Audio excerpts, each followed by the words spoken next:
How many children did he father this way? Or you don't know? The truth is we don't know. I currently have 14 half-siblings. And why, Eve? Why do these men do it? $1 million question. I'm Mia Friedman. You're listening to No Filter. Thank you for having me. You want to start with the sad stuff? Sometimes you have those days. I just cried. I just bawled my eyes, and I don't know why. If you can't be wise, be kind. I never cry in No Filter interviews. It was sort of just opening my eyes to a new world. I love it. I live it and breathe it.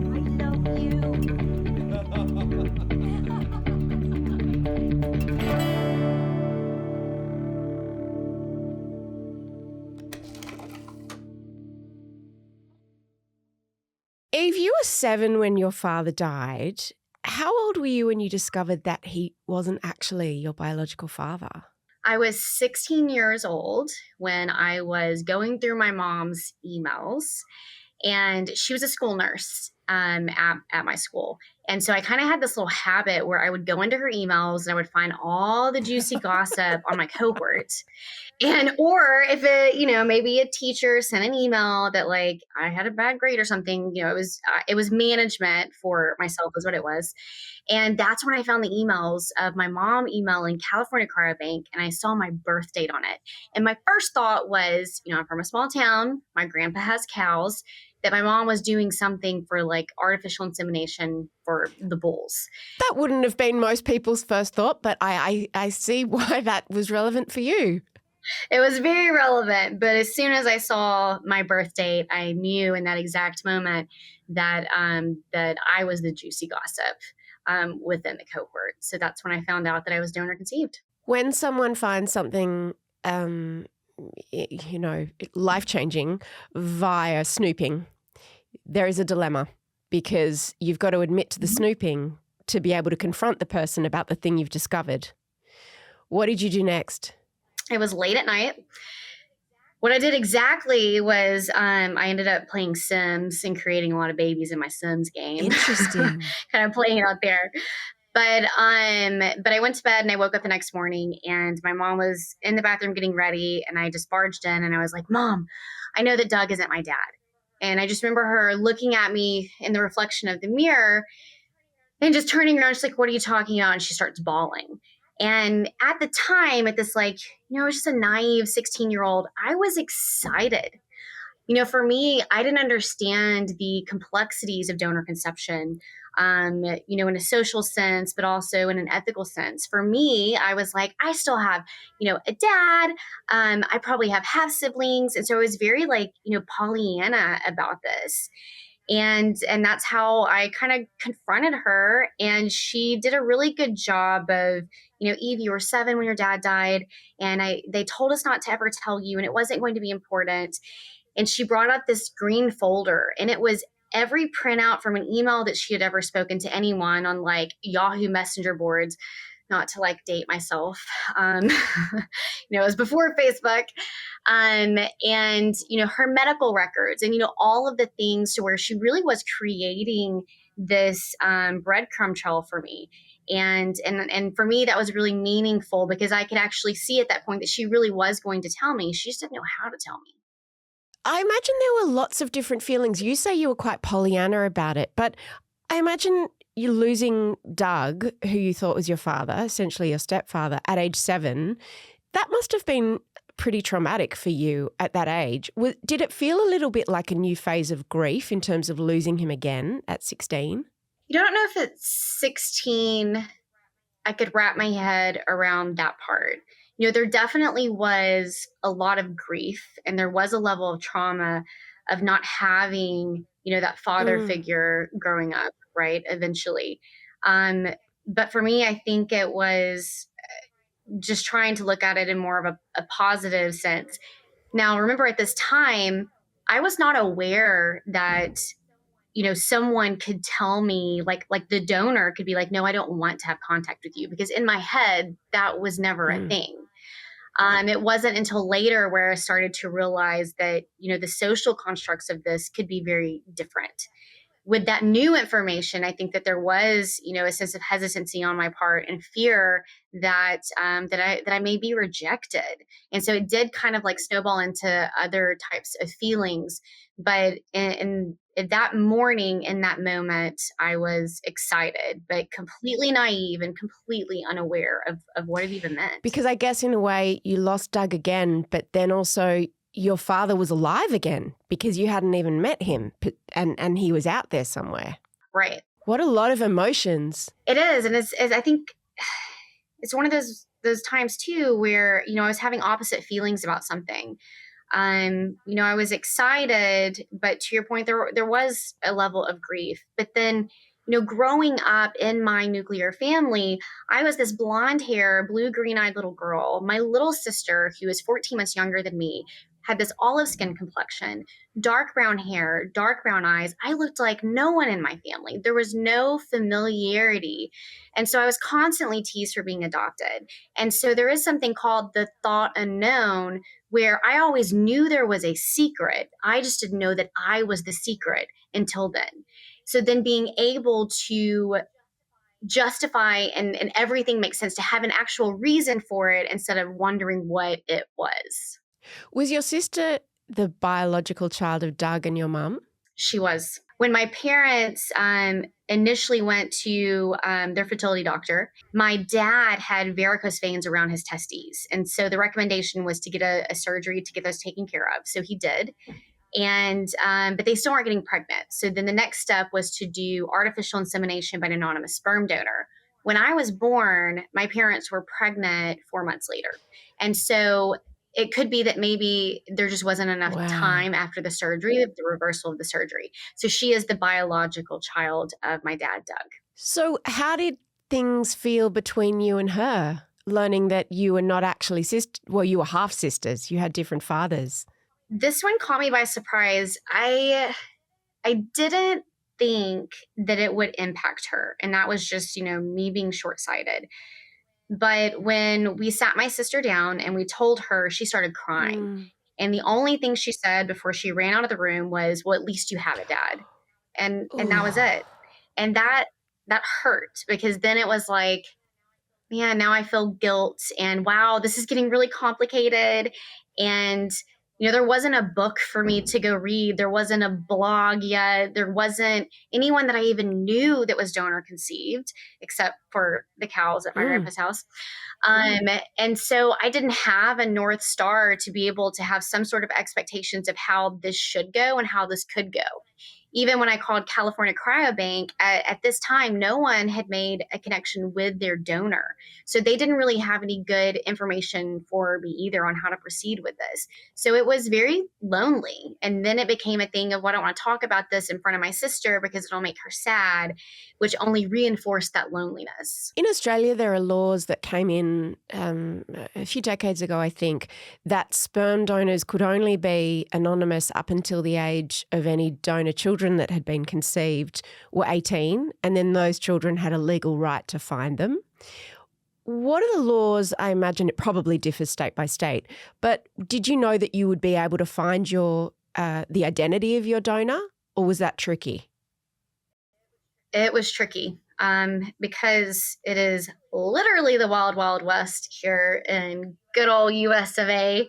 It's entirely left up to the donors and are in the clinics. And so at the time that I was conceived, the idea of an open donor versus a closed donor wasn't even a topic of conversation. The recommendation in the 80s was don't ask, don't tell. Like, they don't need to know. It's not important. You're the parent and that's it. So there wasn't a level of education to educate on the donor conceived experience or about how important genetic identity is. And then even now, I just feel like in the last, 10 years, the sperm banks here and clinics are just now starting to realize, maybe anonymous donation isn't great, because here anonymity breeds fraud when you're able to exist under the cloak of anonymity. And it wasn't until the, invention of commercial DNA testing that it's really blowing the lid off of those. So as far as being the laws here, there's just pure recommendations per the American Society of Reproductive Medicine. Were you angry at your mum that she hadn't told you and that she had no intention of telling you? Yes and no. I was angry that I was lied to, but when she pulled out the green folder, all of that kind of melted away because I could see the amount of hours that she poured into this. And I believed her when she said, I didn't know how to tell you. I didn't know when to tell you. But I knew that if I did all of this research and had all of this information, that you would believe me that I have been doing this for a very long time. And so I think that very much helped bridge the gap between those emotions for me, because I could very much empathize with not being able to tell a 7-year-old whose father just passed away, well, but that's not like your real dad because, let's go talk about, how babies are made now. And then, there's no way. Like I totally. It's a lot of conversation. Yeah. Yes. And being 7, being like, oh my God, like just understanding developmentally, abstract thinking and, developmentally, it didn't seem as appropriate at that time to explain grief, death, and artificial insemination. And your mum must have felt protective of Doug and his relationship with you, and that I can see that. I can understand why she did it. How did you find the identity of your donor? What did you learn in that green folder? So in the green folder, I had my mom's medical records. And in there, it said the date that I was conceived with donor 106 from California Cryobank. And this was in the doctor's handwriting. So that was confirmation of my conception. And my mom had one sheet of paper and it had California Cryobank, all the donors listed. And it was just one line: donor number, physical characteristics, level of education and interest, like just very limited. And you could see like, not this one, maybe this one. And then she circled one and this one. And then there were letters to like Wendy, or emails to like Wendy Kramer, Single Mothers by Choice organization. I think at one point there was like maybe a Canadian donor conception network, different professional organizations. And all of it was like, I'm just trying to get more information. We knew his religion was I may butcher this, the Baha'i faith. And so my mom had all of these like communications with that religious organization. So that was kind of what was the bulk of the folder. There were also personal emails of personal stories where she was asking, how do I tell my daughter, you're an adult now? What should I do? What should I not do? That type of stuff. So she'd been trying to track down your donor secretly all these years. Kind of. I think that in her very like limited way, she was trying to understand, what was the network and the landscape. Donor sibling registry was not quite built yet, but that was the only pretty much formal platform where you could put in your donor number and you would hope that the donor would register as well as other half siblings. So ultimately, when she was choosing her donor, she chose number 106 because he had certain qualities. He had an interest in film and politics, which she thought was similar to her and to her husband. And you tracked him down. You set about making contact with number 106. Who did you find? I found Steve Scholl, and I contacted the cryobank. Their rules at the time were we need the medical records from the doctor to confirm. And they also had their records that were purchasing records from the doctor. So those things matched up. And they sent kind of like a questionnaire that was like, let's update your medical records. Not saying like, hey, you have a daughter. And so that process took about a year because I think eventually Steve, donor 106, who I also call dad, he was like, ended up calling him, like, why do y'all need this? And they're like, oh, because you have a daughter. And he was like, I'm sorry, what? He was surprised by it. I think in his head, he was like, I'm just doing this for research, like. Well, had he forgotten that he donated sperm? Like, why had he donated? He had, for money. He was in college, easy way to make a buck, like, And he'd sort of forgotten about it. He was probably stoned. It was college. He was high. He wasn't thinking about it. He was like living his best life. He's like, I'm doing it anyway. Might as well get paid. It's like, what? Oh, yeah, I remember that vaguely. Yeah. Exactly. And where was he in his life when he found out that you existed? So he was a father of three children, and they were, the youngest one was pretty small, and the oldest one was like maybe in middle school. So, he was in a phase of life that, also was complicated. He had every ability to be like, oh, hell no, this is not gonna work. And he didn't. And I had already written a letter, and I had asked the sperm bank when he made contact to forward that letter. I had in my mom's in her folder, I'd read so many stories of people who were just outright rejected by their biological parent. And it ended up becoming a fear of mine. And I was like, if I only have one chance, like I want to be able to convey who I am through a letter. And if that's all he ever sees and reads, like maybe that'll be enough. And we ended up connecting, and then it turned to email. I would forward an email to the sperm bank would forward to him, and that was it. And then we cut them out, and then ended up talking on the phone just like forever. And then I was living in Austin in college at this time, and he flew down to meet me for the first time. What was that like? Oh, it was amazing. I mean, I just remember like he came to my apartment, and I opened the door, and it was just like a huge hug. And we stayed for hours talking in my living room, and then went to dinner and live music. And it was just catching up on, at this point, 19 years. But there was, I think because I didn't have any expectations. I didn't know how it was supposed to go. And because he is who he is, which is just this like amazing open person, and I am who I am, like it just worked. And it was that weekend, the first weekend of meeting him, that we ran into one of my friends on the street, and just for social clarity, I was like, oh, this is my dad. And at the end of that, he was like, if you will call me that, I'm okay with that. And then from that moment on, he was dad. And you had 3 new little siblings. I did, but they didn't know yet. They didn't know until much later. Again, it's a tricky conversation for little kids. So dad was high in college, and he jerked off into a cup one day for $20. Yeah, it's like, how do we do this?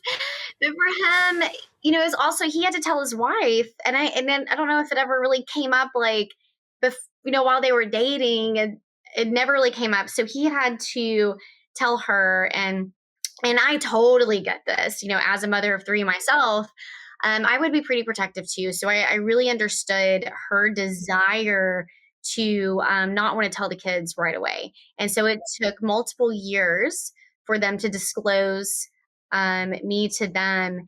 And I feel like this happens in donor conception a lot with parents that disclose when they're older. Everybody's nervous and like, oh my gosh, this is going to go so bad. They're going to like freak out and never talk to us again. And they told the kids, and my sister was like, oh my God, I have a sister. And then the 2 boys were like, that's cool. Yeah. What's for dinner? and my dad's like, that's it. And they're like, yeah, I mean, do we get to like meet her or something? Like, that sounds cool. And they're like, oh my God. It never ceases to delight me how disinterested kids are in their parents' lives. I know, right? It's all our social construct and projection. What was your relationship like with your dad's wife? Like what?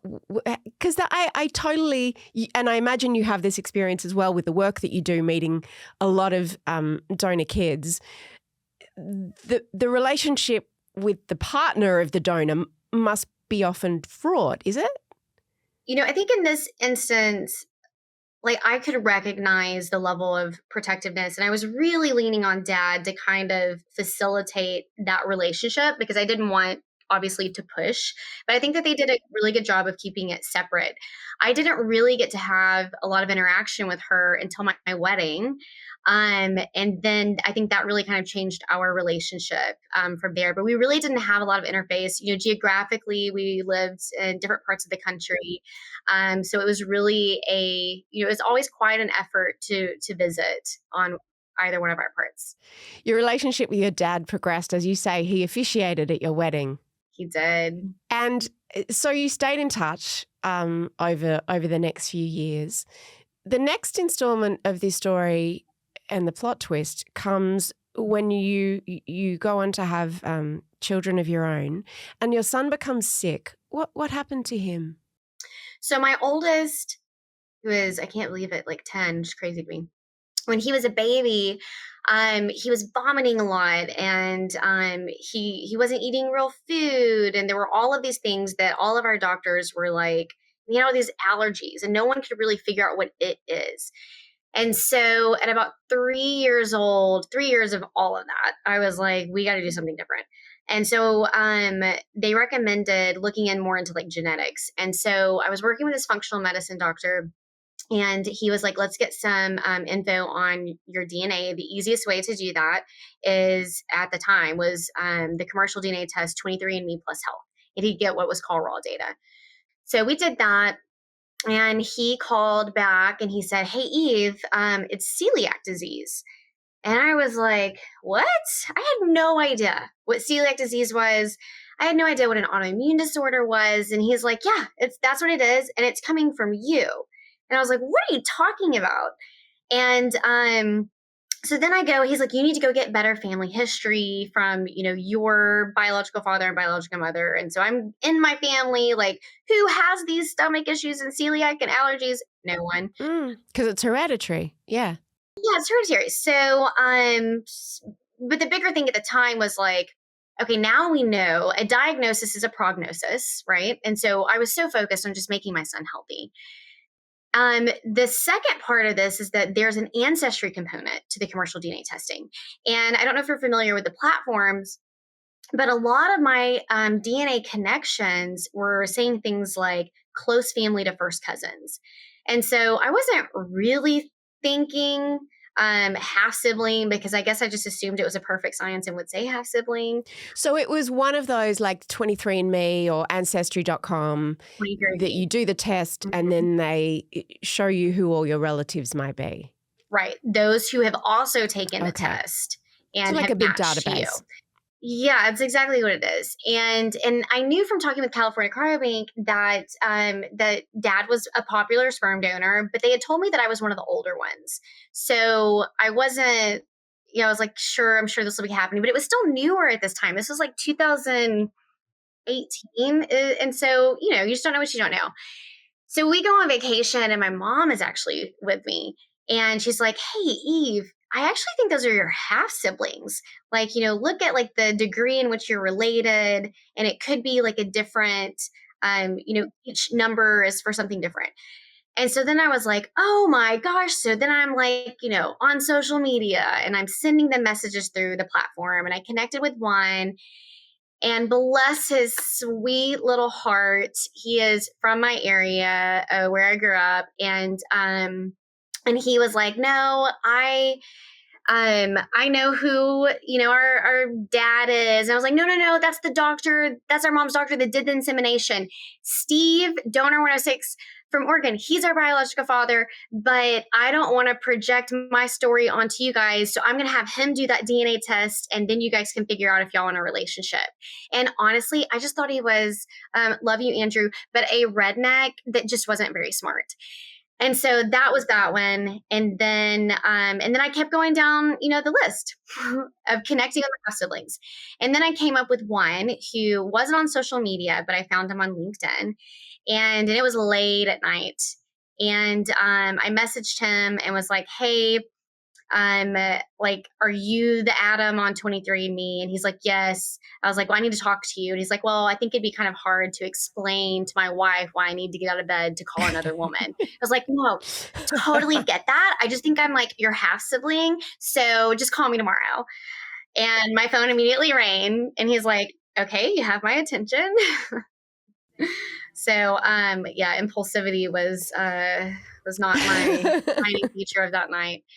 But yeah, he is the one that I talked to. And I thought that, so much of when you're donor conceived or your non-parent expected result, there's always someone that is delivering that news, right? Or putting the pieces together when it comes out of these platforms. And I was like, we're donor conceived. And he's like, no, there's no way. I look like my dad. That's everybody's story. I have a brother. Okay. So we go this whole thing and I'm like, all right. And you just thought he was in denial. I thought he was in denial. I mean, and most people Yeah. are, right? Like there's strength on the internet and like, this is weird. So I was like, okay, so if you are my first cousin, then that means that your uncle is my biological father. Is your uncle Steve Scholl? And he said, no, my uncle is Kim McMorris. And my world stopped because Kim McMorris is Dr. Kim McMorris and was my mom's fertility doctor. And at that time, I knew it was like everything just kind of made sense. Even like the little red flags that I've been seeing before of like the timelines not matching up. And then it was, wow, like I know that people lie and DNA doesn't lie. And it was just starting all over again. And it was the truth. After you hung up the phone, what was going through your head? A little bit like when I was 16 years old, of that moment of, wow, I am on to something very big that is going to impact more than just myself. And I remember literally downing my glass of wine and deciding all over again because my mom was upstairs watching a movie with my in-laws. And my choice was to pretend like I never discovered this and continue to live a fairy tale life with my dad and my mom and just pretend like it never happened. Your second dad, Steve. Yep, my second dad. Or to go right upstairs, which is what I did, like I was 16 years old, and tell her again that my real biological father was her fertility doctor. In that moment, did you think, oh, maybe there was a mistake? Or straight away you knew that it had been a deliberate deceit? Straight away I knew. How did you know? One of the half siblings I connected with was 13 years older. And that was kind of my big indicator. The one that I had just spoken to was older. And so it's kind of like piecing these things together of, that timeline didn't work. And again, I mean, people lie. DNA doesn't lie. It's hard to have a level of cognitive dissonance whenever the DNA is staring straight at you. Your mum must have been devastated. Steve must have been. How did Steve react? Because you had to break the news to him. So I didn't tell him until weeks later because I think there was a small part of me that was really hoping that it wasn't true. But I think that there was also that I knew that the truth, there was not going to be the fairy tale. There was not going to be the relationship because I was the one that was protecting a secret. And without truth and transparency, there was never going to be an authentic relationship with my real biological father if I was keeping a secret. And so I waited until I knew that DNA test, the results were almost there. The commercial DNA test. And then I called him and I told him, and it was the hardest part of this entire process. I was so afraid. It was like a daddy wound just being like ripped open again. I was so afraid of rejection. And even though I knew that nothing would undo the 13 years of us building this relationship, I was still so worried because so much, I initiated this relationship and it was wrong. There was so much guilt. And I told him, and we just cried and cried and cried. And at the very end of it, he said, it changes some things, but it doesn't change the fact that you're my daughter. And it's all I needed to hear. And so that was, that was enough. And he was like, and I support you in whatever you do. But I think that, for me, I was so shocked by it. But what's more shocking is that, in talking to my attorneys, that it wasn't a crime. And so how is it that we know that this is morally wrong, but this is not legally wrong? And so when morality doesn't equal legality, what do you do with it? So hold on one second. It wasn't legally wrong for your mother's fertility doctor to go into another room, masturbate in a cup, come back and put the DNA of someone she hasn't consented to being inseminated with into your mother's body without ever telling her or getting her consent. Correct. There was no civil cause of action and there was no criminal cause of action for this. And remember earlier when I talked about anonymity breeds fraud. Yeah. He can hide behind an anonymous sperm donor, even though the informed consent was for donor 106 from California Cryobank. And the answer is because, quite frankly, we do not have laws against it. So did you confront this doctor? What did you do? It did. So I've also known this man all pretty much my entire life. He is a pillar in our community. People love him. He's one of the very few doctors in East Texas that was an OB. Everybody loves him. And I did everything by writing. And so I, told him that I am his, through commercial DNA testing, I am his daughter. And he wrote me back, just the smoke and mirror show. It appears that you would have inherited some of my genetics. And I was like, yeah, dumbass, 50% of them. Like, kind of know that works. And then he went on this whole thing of like, oh, I used a Milex cup and this syringe. And in my donor program, there were 5 successful pregnancies. 3 ended with, spontaneous miscarriage and 2 offspring. And I was like, well, that's funny because I'm looking at commercial DNA testing and I can see that I have 5 half siblings. So immediately I knew he was lying. Yeah. And then I was like, okay, well, you want to play? Let's go. So it just became more correspondence where he would say something and then I would poke a hole in it. He with the wrong woman. He with the wrong woman. He did. And he knows that now. And it was a hard lesson for him to learn, but by God, did he learn it. And I really think that he thought I would just buy his bullshit. And like, maybe I wasn't smart enough or, I think he's so used to being the authority in where he lives that, my God, no woman would challenge him. And so he was like, oh, there was one line that was so cringe. It was a pleasure to be able to deliver a baby girl to my mother and my father. And, I should just be grateful. Well, then I'm like, okay, well, I want medical information because now, like, not only did you f with me, but now it's my kid. Now Mama Bear is mad because there's medical information. I would have made different medical decisions on my child. He didn't need all of those exploratory surgeries had we have known what it was in the first place. So then he sends me this response of like, oh, my, I call them social kids. He says his kids, his known kids, they're all Ironmen and they're doctors. It was just a brag list. And I was like, well, you forgot the fact that you had cancer like melanoma or that my brother had a brain tumor. Like it was nothing of substance. So we just kind of kept going. And at the time, and I'm pissed, right? And I was like, you know what? But there was still part of me. Like, I still wanted to know him. Pollyanna was like, you know what? We could totally work through this. And your dad, the doctor. The doctor. I was like, we could totally work through this. And the only way to do that was to level the playing field. So I told him, I said, I am going to be going to the Texas legislature and I'm going to be lobbying to make this a crime because if this is the thinking at the time, it was wrong and it needs to be criminalized. So let's make this bigger than ourselves. What a beautiful way for us to do this together and to be able to share that message. And we could do it. Like if you really cared. And then of course I never heard from him. So did he try to claim that your mum knew about it and that it was his sperm? Or he admitted that, yeah, I just used mine because why? Did he ever tell you why?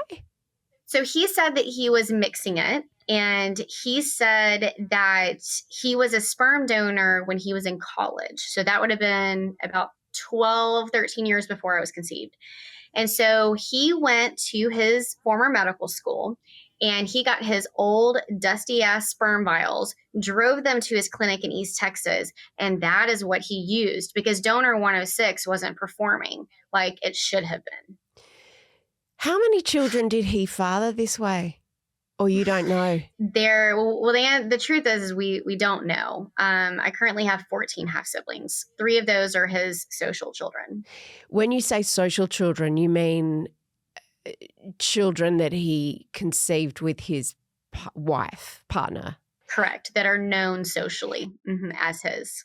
And how do the rest feel about it? How did they all find out? Same way, commercial DNA testing. So several of them saw me on TV and saw his picture and saw me and was like, whoa, I kind of look like that. The McMorris features are pretty defining. I am like kind of the outlier in the sense that I'm not over 6 feet tall. But all of my siblings are between like 6 feet and like 6'6". Oh, wow. Even the women are like 6 to 6'2", very tall. I'm just like the little like 5'7" short chihuahua. I'm just really loud. You were the runt. I'm the runt of the family. And it's literally like you have this like this in pictures, and then there's me. 5'7" is not that small, but if everyone It's else is not 6'2", then it's I mean, they're very so teeny. tall. And but just in a few we actually found. So I connected with some former people that worked with him during the time, and I was able to get a pretty accurate historical context of just how large his program was.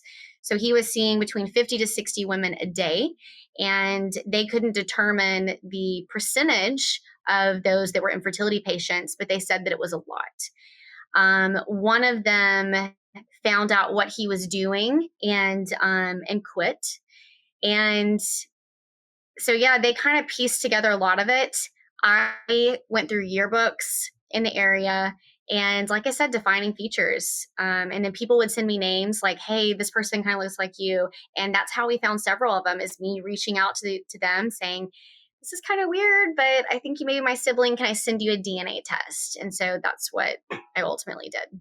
When you went public you did an interview with the Current Affairs program 2020, what was the reaction in your community where he was this pillar of the community? He's a religious man, I believe.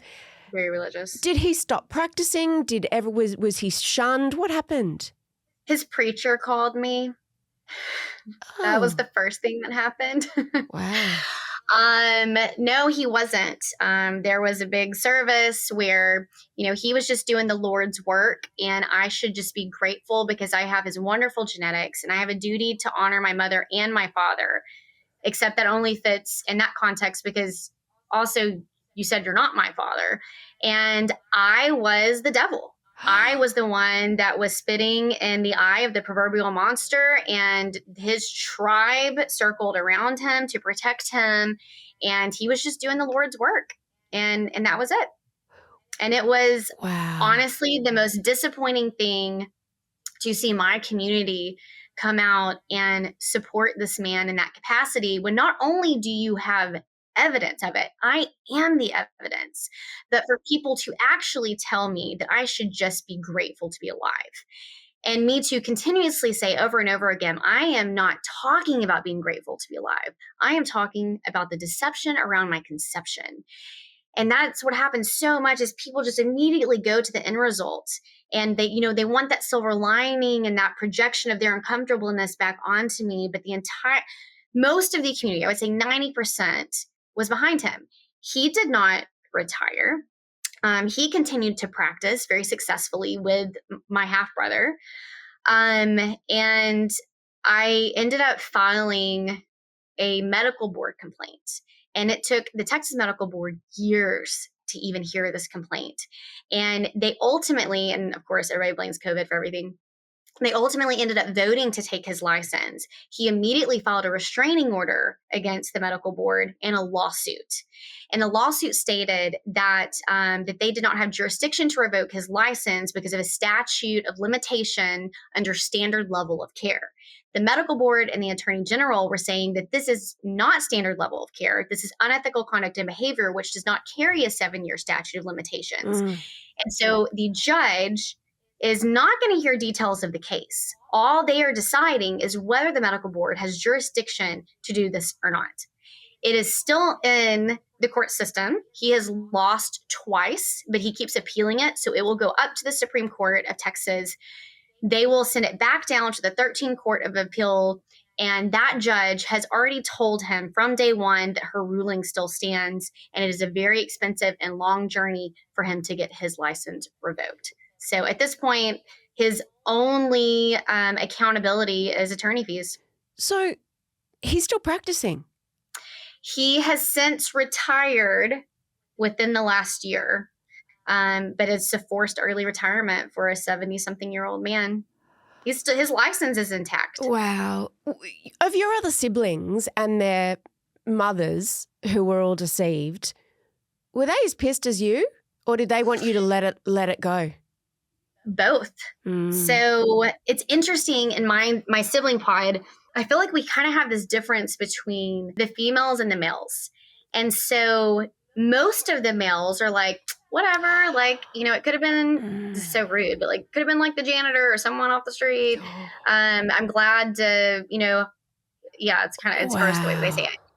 The women are not okay with it, but also he was some of their doctor. And so he delivered their kids. He did their pap smears. He did their breast exams. One of our sisters, we sent a DNA test to. She had an emergency surgery that our brother did on her. She woke up to the email confirming the DNA results that she was our sister. And then she had to, when our brother came in for the follow-up, tell him, hey, you know what? You have to transfer my care because you're my brother.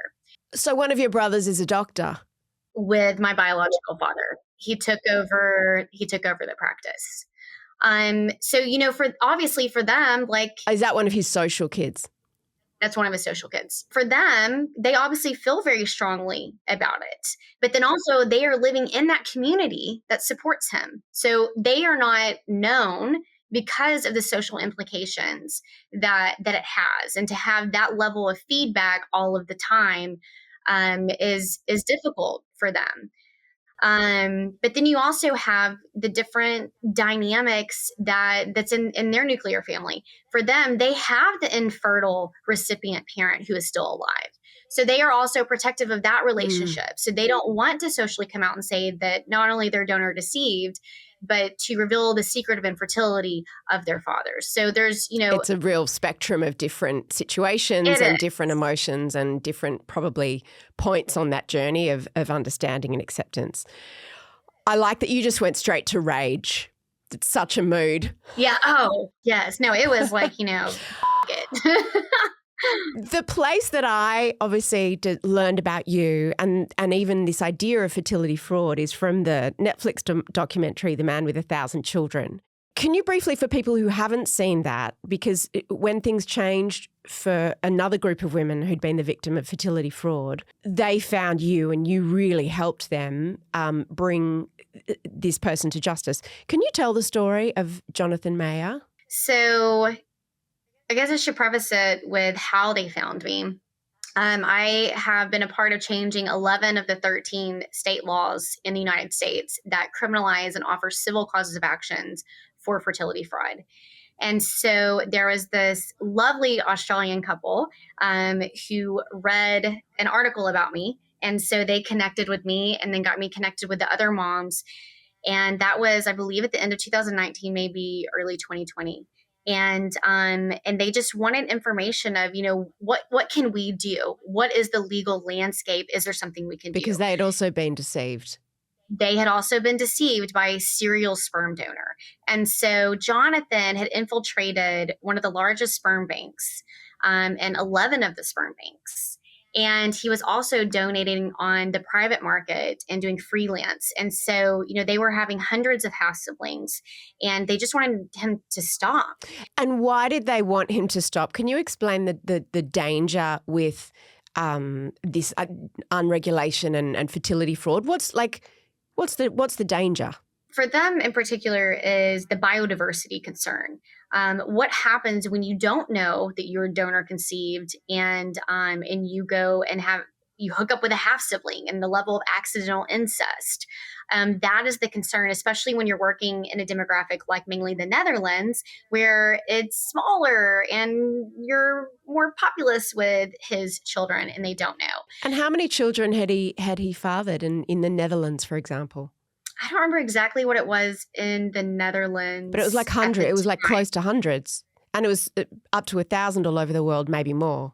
Right. Because, the math with it, which I feel like is what a lot of the media is like really latched on to, is we can look at just Cryos alone, where he's going to Copenhagen once a month for 4 days. And Cryos is a sperm bank in the sperm bank. Yeah, in Denmark. So that's roughly 200 donations. And for him, as he brags, 15 straws of sperm per ejaculation. And if every straw makes a baby, that's the potential 3,000. Now, he has also come out and said that he has spent 50,000 hours donating. So, like, the math ain't math in here. Because if he spent 50,000 hours donating, then is it potentially 50,000 children? Potentially, if and not every single one's going to make a baby, but like the math ain't math in either way. So when he says, "Oh, I've only done, I only have 550 children," because there are laws about this, right, to prevent accidental incest and birth defects that could result from that, as well as the moral implications of accidentally hooking up with a half sibling. And I think in the Netherlands, there's a limit on. You're only allowed 25 and then you can't donate anymore. Per the banks. But that's not including freelance private market. Or different countries. Because what ultimately ends up happening is he hits his limit in one country, they export it to another country, and the number goes to 0. And so that is not something that is transparent in this process because that may change how you think about this, right? Like, my assumption would be when I have a sperm donor and you say that it's 25 is the limit, I would think 25 worldwide. It's like, read the fine print part, except there's no fine print. But every time is to 0. So when he does that and he does it as an alias or he's doing it on the private market, they're not counting those. It's just de-identified sperm. It's just, going to clinic, to clinic, to clinic, to clinic. And why, Eve? Why do these men do it? $1 million question. I think I'm going to put my therapist hat on for a second. And, like, I do psycho-educational evaluations. And if we look at these group of men as a whole, I definitely think that, we could consider a personality disorder on the DSM somewhere in the axis 2. Is it narcissism? This desire, is it an addiction? The way that they talk about their successes, and it's a number and it's a competition, and the way that they just work in general, like making the fake profiles look really bad so their real profiles with an alias look really, really good. Like, it's very manipulative. Wait, explain that. Because there's a group, what the documentary discovered is that there's a group of, Jonathan was part of this group of men who were almost gamifying, they were gamifying this idea of who can make the most babies in the world. Yes. And so they would compete with each other and they would keep score. And what do you mean about they would make fake profiles? So there's lots of different platforms when we're talking about, the private market or freelance known donors. There's lots of different names for it. These men would make a Facebook group and they were the admin and the moderators. They'll let recipients in, but they won't let competition in. And so the other ones, like Make a Baby Now, or, every country has kind of like a different platform. Think of it as like Craigslist, Backpage ads, kind of like that type of thing. But it's like, it's for this. And so they would make profiles that would be all aliases, but one profile would be like, their best, that picture of Jonathan, looking cute as a baby or as an adult. Yeah, that one. But then they would make fake ones that are really, really bad, like, misspelled and all the characteristics that they knew that they weren't looking for. Because when you are going through these profiles and you go through 20 really bad ones and then you see Jonathan, you're like, oh my gosh, all right. And that's why so many women would choose him. But all of them did this. And so, I think of like Simon Watson, Joe Donor, and these aren't even these guys' real names, except, Jonathan, obviously. But, so then they compete, then they have their moderators of the group, and then it's just successes. They post pregnancy tests and they brag about someone that they got pregnant, and then they create their own little mom group. But they don't have any of the responsibilities of being, a father figure. Very few of them had donor contracts. And if anybody would speak out of turn, all they do is threaten and say, well, I'm just going to sue you for custody. And then you lose your kid half of the time. And so women, are like, well, okay, I definitely don't want you to now, be co-parenting with me. And so it's really manipulative in that sense, but it's dangerous. How do you stop him? It was hard. In the Netherlands, what the moms were very much feeling was what I felt, the duty to inform. Because how can you possibly consent or assent? And if there's information that would change the way in which you made an informed decision, you need to know about it. So this duty to warn and inform. How can you do that when in the Netherlands, you can't name him?